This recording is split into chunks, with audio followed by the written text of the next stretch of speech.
আমি সমাজ baking and cooking থেকে বলছি। আজ আপনাদের সাথে শেয়ার করছি চিলি পনির। চিলি পনির আমরা সবাই বানিয়ে থাকি, তা আমি কি করে বানালাম সেটা একবার দেখে নেওয়া যাক ভিডিও। পনিরটাকে প্রথমে কিউব করে কেটে নিচ্ছি। এখানে 200 গ্রাম পনির আছে। চিলি পনির এমন একটা রেসিপি, সেটা কিন্তু রুটি পরোটা দিয়েও খাওয়া যায়, নুডলস দিয়ে খাওয়া যায়। একটা ডিম ভেঙে নিচ্ছি।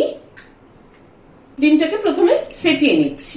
নুন দিচ্ছি অল্প একটু, গোলমরিচের গুঁড়ো দিচ্ছি 1/4 চামচ, উঁচু 1 চামচ কর্নফ্লাওয়ার দিলাম, উঁচু 1 চামচ ময়দা দিলাম। ময়দা কর্নফ্লাওয়ার দিয়ে ডিমটাকে আরেকবার একটুখানি ফেটিয়ে নিচ্ছি। আমি এখানে ডিম ব্যবহার করলাম, কেউ চাইলে ডিমটা স্কিপও করতে পারে। পনিরগুলো ডিপ করে ভাজলেই হবে। ব্যাটারটাকে রেডি করে নিলাম। এবার পনিরগুলো এর মধ্যে দিয়ে দিচ্ছি। পনিরটা এর মধ্যে দিয়ে পনিরটাকে কোট করে নিচ্ছি। একটা সসের মিক্সচার তৈরি করে নিচ্ছি।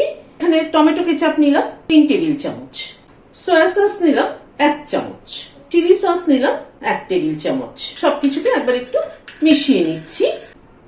প্যানে হোয়াইট অয়েল দিচ্ছি। তেলটা গরম হওয়ার পরে পনিরগুলোকে দিয়ে দিচ্ছি। পনিরের ওপরের লেয়ারটা কিন্তু খুব বেশি যদি ভারী হয় তাহলে কিন্তু খেতে ভালো লাগে না। ওপরের লেয়ারটা একটু পাতলা হতে হবে, তাহলেই কিন্তু খেতে ভালো লাগবে।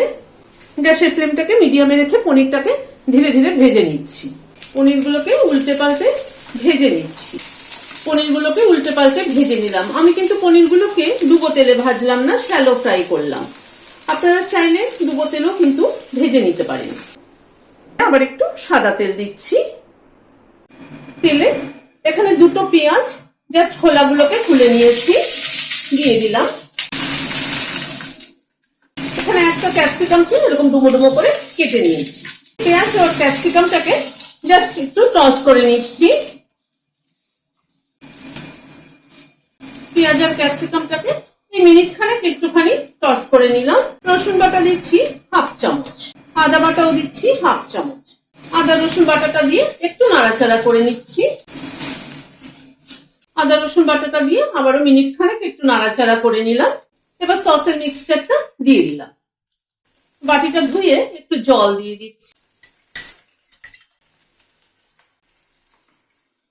পনিরগুলোকে অ্যাড করে দিচ্ছি। আমি এখানে কোনো কর্নফ্লাওয়ার কিন্তু ব্যবহার করব না। সসের মধ্যে একটু টস করব। অল্প একটু নুন দিয়ে দিচ্ছি। এখানে 3টে কাঁচা লঙ্কা কেটে নিয়েছি, কাঁচা লঙ্কাটা ছড়িয়ে দিলাম।